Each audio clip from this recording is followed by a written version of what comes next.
Assalamualaikum dan selamat petang. Saya ucapkan kepada Prof. Mas dan rakan-rakan yang dikasihi sekalian. Pada hari ini saya dan rakan saya itu Coraline akan membentangkan tajuk yang seterusnya iaitu Labeling and Conflict Theory. Okay, next slide. Memandangkan kami punya slide ni dalam bahasa Inggeris, jadi kami akan membentangkan dalam peribahasa lah. Okay.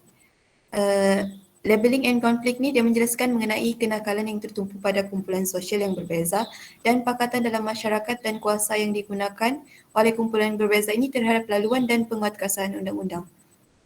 Secara umum, pandangan jenayah ni dan kenakalan ni mengenal pasti pesalah sebagai lebih kurang individu yang sihat dan normal yang bertindak balas terhadap situasi yang sukar dikawal.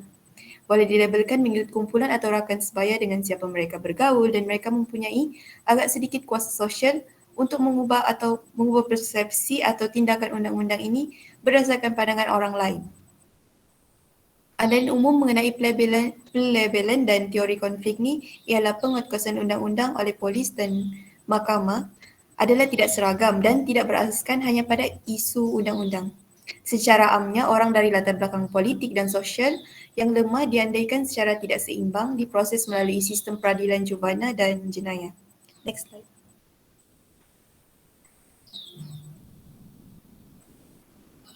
Sebagai tambahan kepada tanggapan bahawa kumpulan yang lebih berkuasa dalam masyarakat kelihatan untuk memberi kesan terbesar kepada undang-undang dan penguatkuasaan undang-undang, teori pelabelan ni juga memberi tumpuan kepada hasil yang lebih dikenal pasti sebagai penjenayah ataupun dilingkuan oleh pihak berkuasa seperti polis dan mahkamah.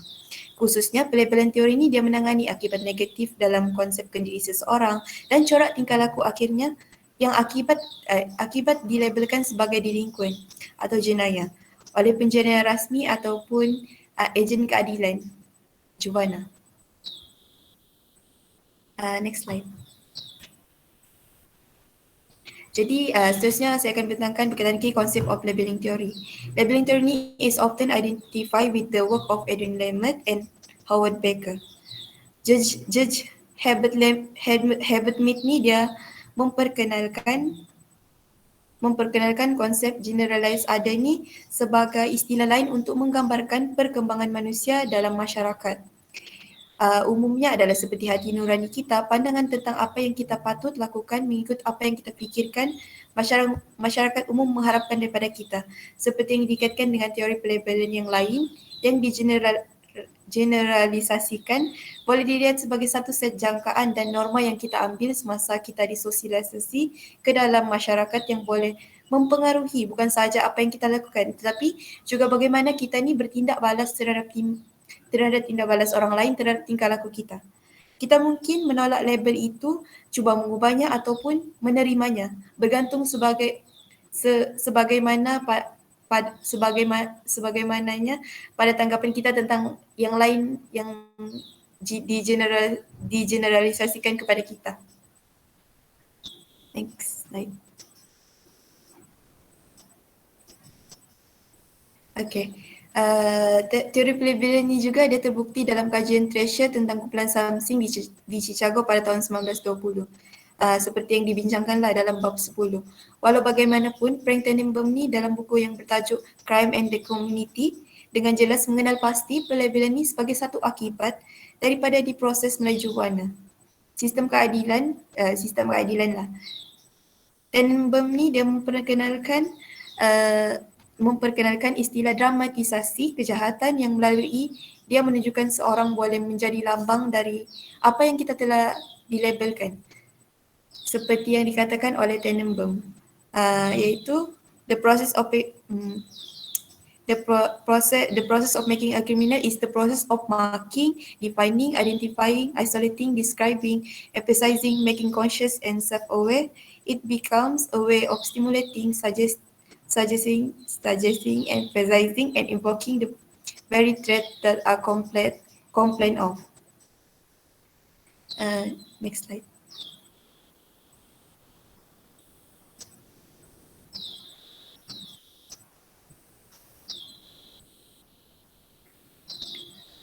Kesannya teori penyokong teori pelabelan ni mereka mengecilkan kepentingan cuba untuk fahami faktor-faktor yang menyumbang kepada penyelewengan utama dan memihak kepada penekanan akibat penandaan ataupun pelabelan perbuatan itu sebagai jenayah ataupun delinkuan dan mereka yang melakukan perbuatan ini sebagai penjenayah ataupun delinkuan. Penyimpang sekundur ni ialah yang berlaku selepas perbuatan jenayah utama dan kenakalan yang telah dilabelkan. Adalah mungkin bagi seseorang tu untuk terus melakukan kenakalan utama dan tidak pernah ditangkap ataupun dilabelkan sebagai delinkuan. Tegasnya oleh itu, pelakuan kenakalan yang berterusan tanpa label rasmi telah digunakan untuk mewakili penyelewengan utama. Sekali orang itu telah ditangkap dan dilabelkan sebagai delinkuan, prosesnya akan ke arah sisihan sekunda telah bermula. Sebab kalau contohnya dia melakukan kesalahan iaitu primary delinquent, dia membuat kesalahan kali pertama, dia akan berkemungkinan dia akan berterusan untuk membuat kesalahan untuk kali kedua. Kalau dia macam di-label lah begitu. Okay, next slide. Seterusnya, discussion of the theory. Jadi sejak pengenalan konsep ni daripada 50 tahun yang lalu, terdapat lebih banyak perbincangan mengenai pelabelan dan konflik ni dalam umum. Kita mungkin tidak boleh menerima label yang mengutuk siapa kita dan penerimaan istilah merendahkan itu telah menjadi bermasalah dan dikondisikan oleh pelbagai situasi dan pun boleh ubah. Contohnya sesetengah mungkin melihat pada label sebagai tanda kepentingan terutama di kalangan mereka yang dipertimbangkan minoriti apabila label digunakan oleh wakil populasi dominan seperti yang dinyatakan dalam bab sebelumnya iaitu bab 6. Apabila konsep kendiri dibincangkan berkaitan dengan teori pembendungan.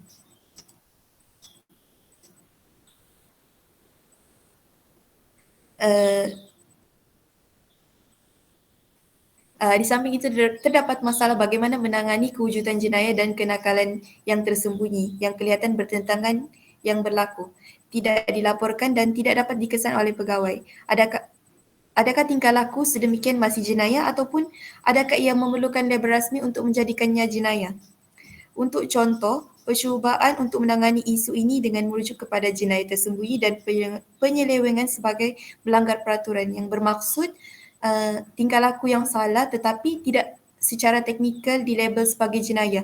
Maksudnya macam dia melakukan jenayah tapi dia tidak dilabel. Ia masih berkemungkinan bagaimanapun bahawa pesalah ni menyedari mereka tingkah laku yang mereka lakukan itu adalah haram ataupun salah di sisi undang-undang. Tetapi mereka masih ditangkap. Tapi diorang tahulah perkara yang diorang buat tu salah. Okay, next slide.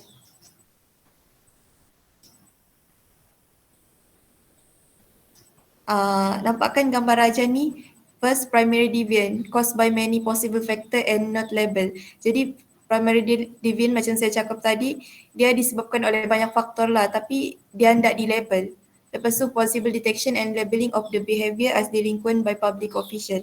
Jadi selepas macam dia official macam dilabel gitu macam okay, dia ni seorang pencuri dan macam orang di sekelilingnya macam apa label dia sebagai pencuri gitu.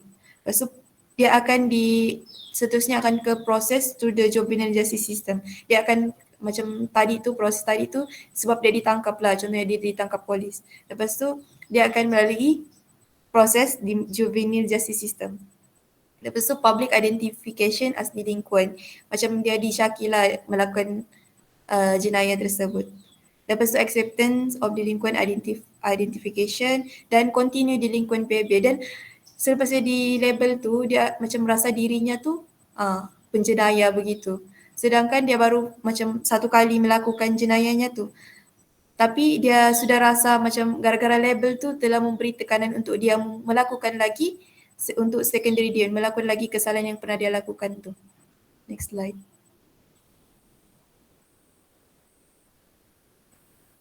Seterusnya labeling and self-concept. Jadi konsep kendiri ni dia telah dibincang sebelum ni berkaitan dengan teori akan dibincangkan tajuk lepas ni lah, iaitu teori pembendungan. Dalam teori ni, konsep kendiri ni dilihat sebagai pelopor kepada kenakalan, faktor yang menyumbang kepada kenakalan lah. Dengan teori pelabelan, kalau teori pelabelan ni pula dia konsep kendiri juga penting tetapi dengan cara yang berbeza. Konsep kendiri ni difikirkan berubah dengan dalam tarian aku dengan label seseorang sebagai penjenayah ataupun delinquent. Konsep kendiri sebelum dilabel digunakan adalah normal ataupun sekurang-kurangnya tidak bermasalah.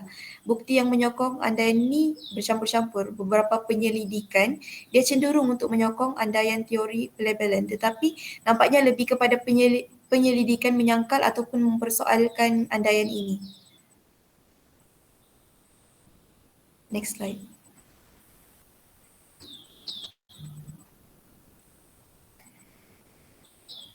Label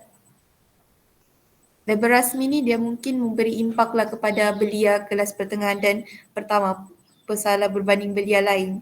Agaknya belia dalam situasi ini lebih trauma pada kali pertama mereka ditangkap ataupun oleh kehadiran polis dalam penglibatan mereka di mahkamah yang agak rendah di kawasan kejiranan mereka. Ia juga mungkin berlaku apabila ditangkap oleh wakil-wakil kelas dominan, contohnya seperti kulit putih kelas pertengahan. Ini untuk yang contoh di Amerika begitu. Dan boleh dilihat sebagai sejenis rencana keberanian dan sesuatu yang boleh dibanggakan dalam kalangan mereka, khususnya belia. Jadi konsep kendiri ini, okay, next slide.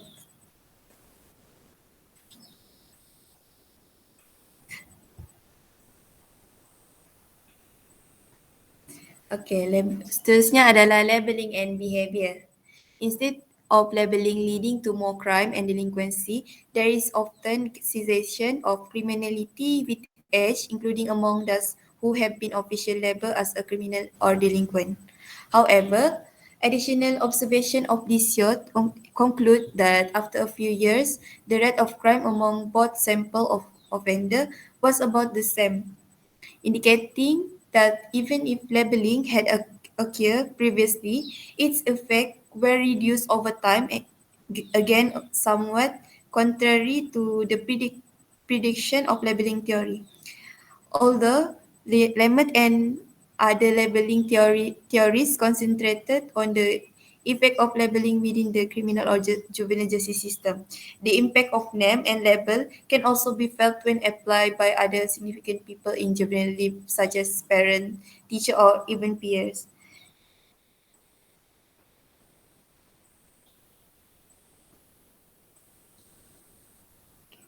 Next slide. Terusnya labeling and behavior.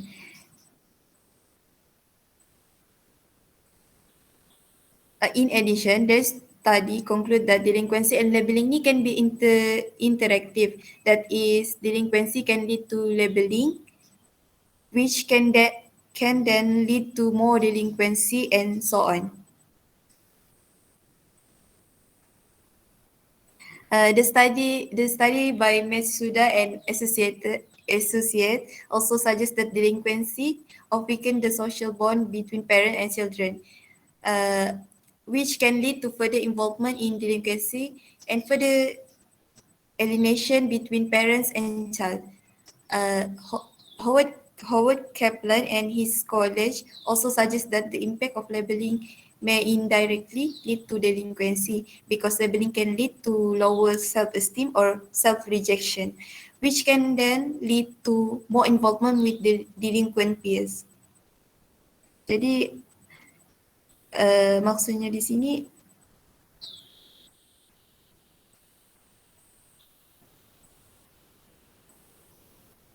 delinquent ni sebenarnya membawa kepada peringkat menengah penyimpangan. Bagaimanapun tidak selalu dibenarkan oleh data yang tersedia. Kajian kualitatif seperti kajian Swen dan Brockneck yang disebutkan di atas menyediakan beberapa sokongan untuk meneruskan kenakalan berdasarkan label ataupun perwakilan dalam komuniti.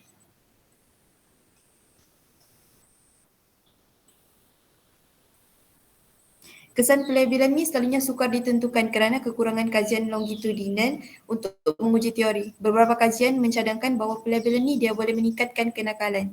Kajian membujur yang disebutkan di atas disebutkan daripada lebih 2,700 juvana merujuk kepada sistem mahkamah dewasa di Florida. Contohnya membuat kesimpulan bahawa belia ni yang diketepikan adalah lebih dilingkuan daripada memadankan sampel 2,700 jubana yang telah dipindahkan ke sistem dewasa. Dan penggiat jenayah ni mungkin telah dikaitkan dengan pelabelan. Walau bagaimanapun, pemerhatian dan tambahan terhadap belia ni membuat kesimpulan bahawa selepas beberapa tahun, kadar jenayah antara kedua-dua sampel pesalah adalah lebih kurang sama. Yang menunjukkan bahawa walaupun pelabelan ni telah berlaku sebelum ini, kesannya dikurangkan dari semasa ke semasa.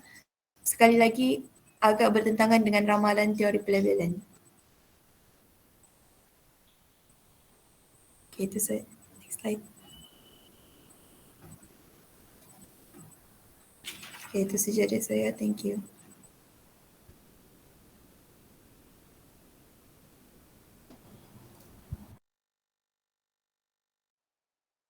Tidak boleh tekan.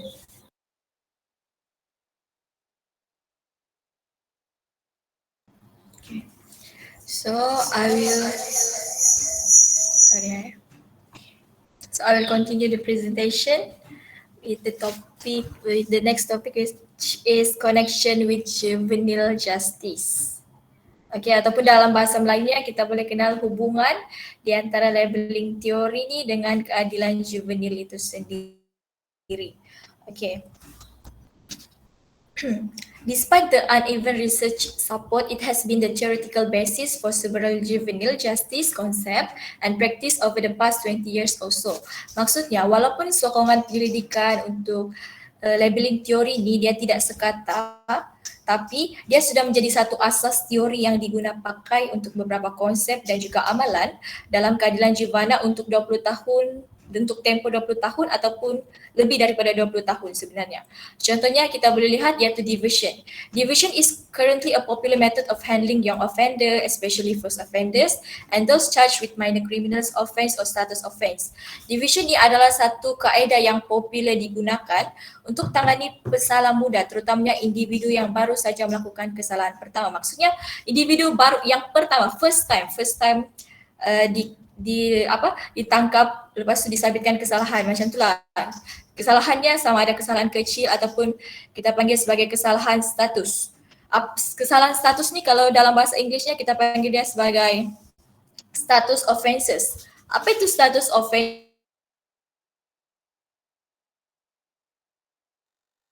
Describe certain action that are only illegal if committed by a young person, while adult can engage in the same behavior without legal consequence. Minor may be subject to arrest, detention or other penalties. Maksudnya kalau status offences ni pesalah muda ni saja yang dianggap bersalah. Kalau orang tua buat boleh, tapi pesalah muda salah. Maksudnya contohnya ada certain negara yang had umur remaja yang boleh mengambil minuman arak. Contohnya hanya boleh ambil minuman arak pada umur sekian-sekian begitu. Contohnya kalau di negara Mexico, legal age for purchasing and publicly consuming alcohol is at 18 years old and above. Begitulah ceritanya. Lepas tu division ni dia adalah salah satu secara asasnya meletakkan pesalah dalam program ataupun agensi yang tidak secara langsung dalam sistem keadilan juvana formal. Itu adalah apa yang dikatakan oleh division ni. Okay, apa rational behind this practice ni?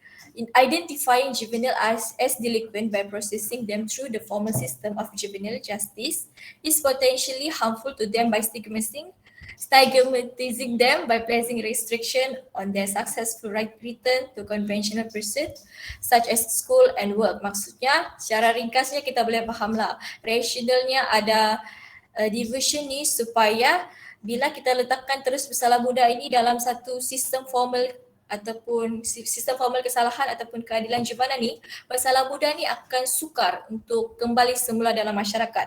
Jadi sebab tu adalah diversion ni, ada pengalihan ni supaya disebabkan pengalihan ni, remaja ataupun pesalah muda yang pertama kali lakukan kesalahan, mereka masih boleh masuk ataupun diterima dalam masyarakat. Selalunya division program operates at the police level. Jadi di sini iaitu di mana pesalah muda ni dia akan dialihkan daripada sistem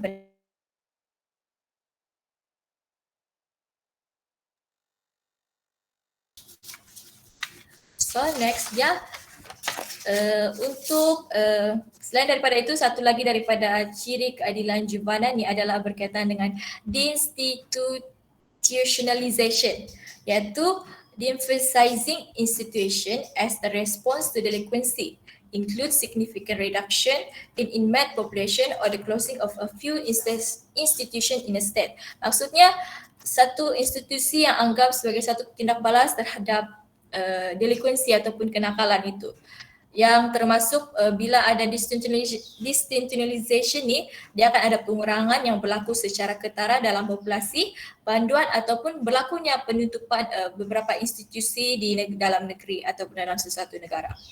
Iaitu aspek ketiga dalam keadilan juvenil ni, aspek ketiga dalam keadilan juvenil ni dikenali sebagai, yang di sebelah dia tu iaitu restorative justice. Third aspect of juvenile justice, that is at least partially. Third aspect lah. Lepas tu, apa itu restorative justice? Kita boleh anggap dia sebagai keadilan pemulihan lah gitu. Seeks to reconcile the difference between an offender and his or her victim, including members of the community who may also be affected by the crime or act of delinquency. Maksudnya, dia berusaha untuk mendamaikan perbezaan di antara pesalah dan mangsa dan juga apa-apa ataupun individu ataupun anggota yang masyarakat yang mungkin terjejas disebabkan oleh jenayah ataupun kesalahan yang sudah dilakukan.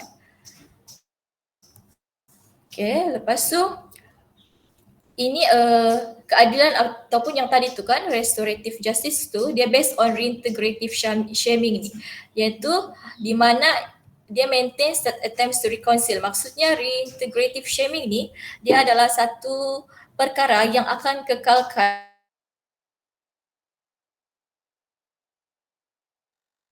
kembali semula ke dalam komuniti. Itu adalah motif dia. Lepas tu, perkara ini sangat membantu bukan sahaja untuk hasilkan banyak tingkah laku yang mematuhi undang-undang, tetapi juga dia bantu untuk galakkan ketenteraman dan juga pematuhan undang-undang dalam komuniti. Okay, labeling teori ni dia boleh digunakan dengan melabel pesalah secara positif bagi menghasilkan hasil yang lebih diinginkan dari segi pengurangan jenayah dan juga pengurangan kenakalan ataupun delinkuensi inilah sendiri. Jika pelabelan ni dia menuju ke arah yang membantu pesalah untuk bertaubat, lepas tu dia dapat diterima oleh masyarakat. Lepas tu kita masuk kepada topik yang seterusnya iaitu konflik teoris. Teori konflik lah gitu. Okay, teori konflik ni dia sama saja, dia lebih kurang. Conflict theories of crime and delinquency ni dia lebih kurang dengan labeling theory, iaitu dia identify difference between and among groups and components of society as having a major impact on the development and enforcement of laws. Itu adalah persamaan dia lah, dia punya persamaan antara ini kedua. Lepas tu bila kita tengok conflict theories ni, conflict theories ini adalah attempt to explain delinquency. Dia bertujuan untuk menjelaskan apa itu delinquency sebenarnya. Conflict theories ni dia boleh dikategorikan kepada beberapa jenis sebenarnya. Contohnya kita boleh lihat iaitu culture conflict theories, iaitu dia adalah norms and laws in society are better interpreted as conduct norms yang disampaikan oleh Selin 1938. Conduct norms are prescription for behaviors that based on cultural values. Maksudnya nilai-nilai budaya dia lah. Dia selalunya terlibat included, but they can also exist outside of law as well. Maksudnya dia ada dalam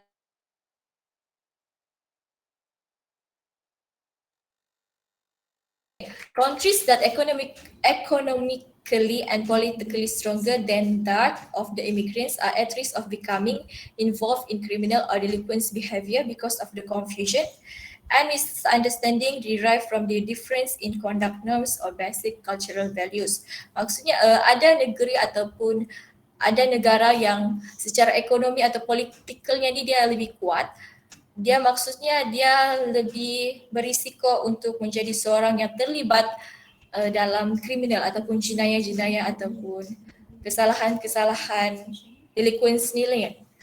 Lepas tu untuk second generation youth ni, dia adalah especially vulnerable to such conflict, exposed directly to at least two different, often conflicting cultures, that of their parents and that of the new country. Kids caught in this situation may have real problems handling the conflict, frustration and confusion between what they are learning at school and what they hear and see at home. Ini adalah kita boleh nampaklah di sini konflik yang berlaku bila diorang terpaksa berhadapan dengan apa yang mereka pelajari di sekolah dan apa yang mereka dengar dan lihat dalam rumah. Kan itu adalah dua keadaan yang berbeza. Jadi di situ pun boleh wujudnya konflik. Lepas tu more critical when compound by the effect of peer interaction. Kita tahu kalau dalam peer interaction iaitu rakan sebaya kita ni pun banyak berlakunya konflik. Okay. Used to have understand the behavior of many troubled and conflicted peers, especially immigrants. Inilah teori konflik digunakan sebenarnya. Okay, kita tengok kepada konflik teoris yang dikeluarkan oleh Austin Turks 1969. Austin Turks 1969 ni dia argues that people act according to their values and that often these values come into a conflict. Maksudnya di sini bila seseorang tu dia membuat perlakuan based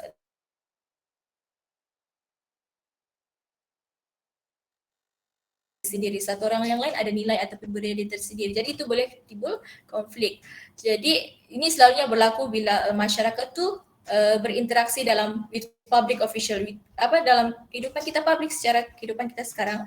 Jadi kita boleh tengoklah dalam police gang interaction. Kalau dalam buku kita boleh tengok police gang interaction, especially potentially conflicting situation because gang represent gang values while police represent law and authority and the public interest. Maksudnya di sini kita boleh tengoklah, kan saya cakap tadi setiap satu orang tu ada nilai dia tersendiri. Jadi bila kita tengok police dan gang, police ni dia punya nilai dia adalah untuk mewakili law. Law tu undang-undang dan juga peraturan dan juga untuk perkhidmatan secara awam lah, public interest. Tapi geng ni kita boleh bayangkan dia sebagai gangster lah. Gangster ni dia ada nilai dia tersendiri. Gangster iaitu nilai geng lah, gangster. Jadi polis dan geng ni dia ada dua nilai yang berbeza. Jadi di situ boleh kita tengok ada konflik. Lepas tu better non-conflict theory is that identify with the ideas of Karl Marx. Dia ada satu teori konflik yang sangat dikenali iaitu satu idea yang dikeluarkan oleh Karl Marx. Teori konflik yang dikeluarkan oleh Karl Marx. Dia punya idea ni dia sudah serve as a basis for a conflict theory of criminality. Teori yang Karl Marx keluarkan ni sudah menjadi satu basis, satu idea yang basic lah yang menuju kepada theory of criminality. Theories have agreed that a prime or basis cause of crime is capitalism. Even for juveniles, money and economic power are coveted and important for their social lives. Begitulah. Kita tahu money, duit ataupun kuasa ekonomik ni adalah benda yang penting dalam kehidupan. Selalunya begitulah. Itu pun dalam juvenile ni pun itu yang mereka fikirkan. Respect and friendship can sometimes be both. So the lack of money impedes their source of satisfaction. Many juvenile. Maksudnya juvenile ni pesalah-pesalah ni orang anggap bahawa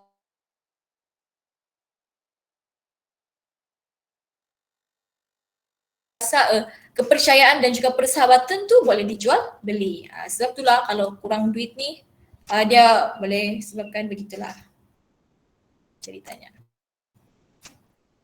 Okay, success at school is limited for some juvenile, especially those from working and lower class background. Maksudnya pencapaian di sekolah ni sangat terhad untuk juvenile, untuk pesalah-pesalah ni, especially from those from working and lower class background. Kita tahu kalau orang yang background dia ni rendah sedikit ni, dia akan sukar untuk masuk dalam komuniti sedikit. Terutamanya bila dia seorang pesalah, dia memang akan susah untuk masuk dalam komuniti. Lepas tu scenarios seems to stretch the connection between capitalism and the motivation for behavior among youth. Makes more sense for the explanation of crime among lower class youth and thus seem to be less useful as an explanation for middle class delinquency. Okay. Jadi kita masuk kepada part yang terakhir iaitu summary ataupun secara kesimpulan secara keseluruhannya lah. Okay.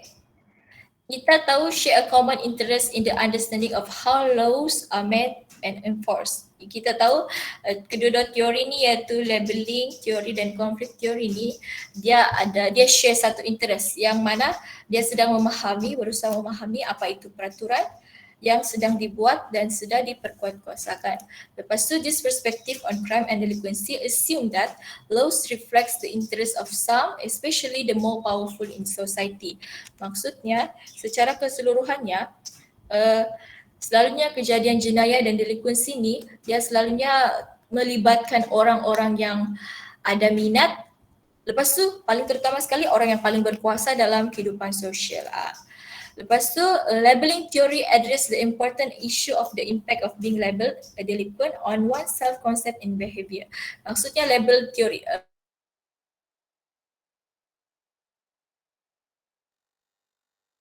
Label orang, lepas tu dia akan menjadikan orang tu menjadi apa yang dilabelkan.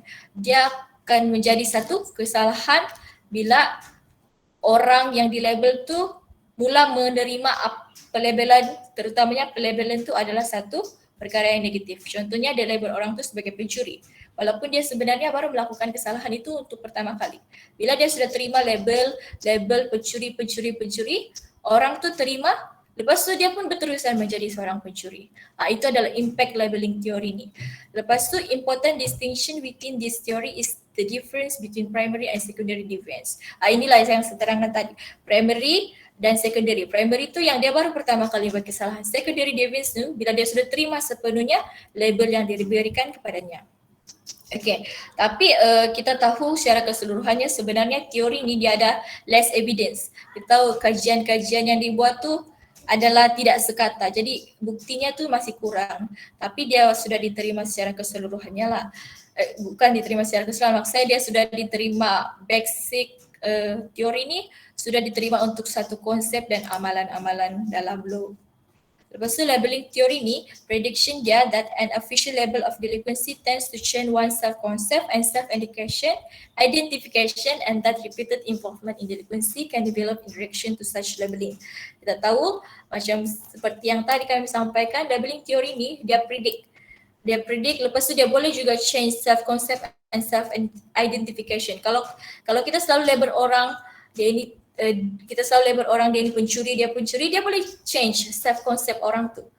Dia boleh change self-concept orang tu, dia change identity orang tu daripada yang sepatutnya mungkin dia boleh berubah jadi baik, tapi dia terus menjadi seorang pencuri. Itu adalah labeling theory. Kemudian, more quantified data provide mixed evidence prediction. Kita tahu banyak data-data yang sudah diterbitkan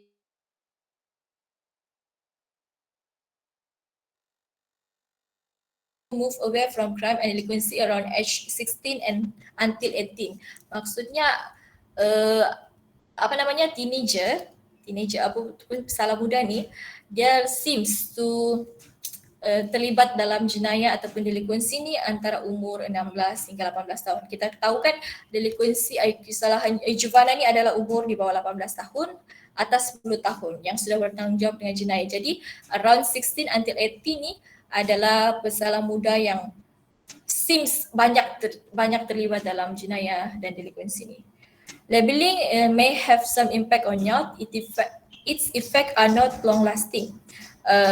Kita tahu bila melabel tu dia boleh bagi efek kepada pesalah muda, tapi efek dia tu bukan akan terus berkekalan.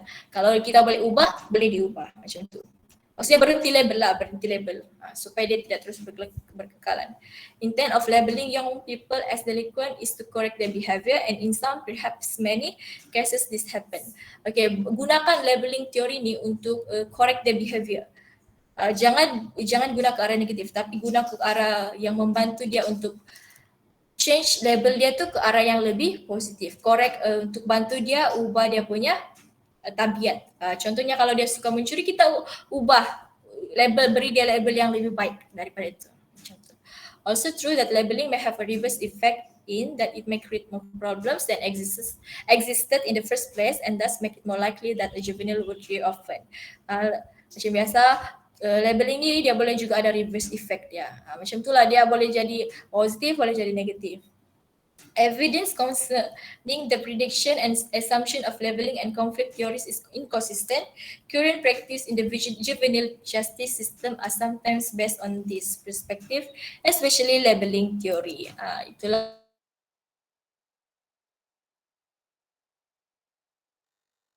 seperti itu. Saya rasa itu sahaja daripada kami, saya dan Syasya. Ada siapa-siapa yang ada pertanyaan untuk topik yang kami sudah terangkan pada hari ini? Ada sesiapa? Jelaskah?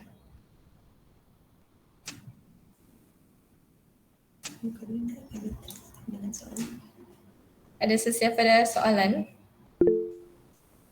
Tak ada. Tak ada. Jelas. Okay, kalau contohnya semua dengar kejelasan. Kalau contohnya semua tiada soalan, jadi kami akan teruskan kepada sesi soal jawab. Kami pula yang akan bagi soalan. Jadi saya harap semua yang mendengar di sini sudilah untuk menjawab, ya. Okey, untuk soalan pertama kami, question time. What do you understand about labeling theory? Apa yang kamu faham tentang labeling theory ini? Ada sesiapa yang boleh jawab? Nak try jawab boleh tak? Boleh, bisa aja. Okey. Bisa Anissa. Berdasarkan apa yang saya faham, pelabelan ialah berkaitan tentang bagaimana masyarakat ataupun individu sosial sekeliling kita ni mempengaruhi tingkah laku kita dalam pelakuan jenayah, di mana apabila seseorang itu melakukan jenayah dan orang sekeliling melabel dia sebagai seorang jenayah, makanya akan mempengaruhi konsep diri dan tingkah laku seorang itu untuk orang kata melakukan jenayah itu secara berulang kali. Betul tak? Betul, thank you. Mantap Anissa Farhana. Thank you. Full mark anda. Okay. Untuk soalan kedua pula, what is primary deviant? Apa itu deviant? Siapa boleh jawab? Saya boleh.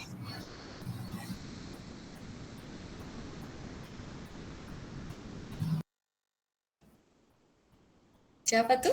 Okay. Oh, Masita. Boleh. Primary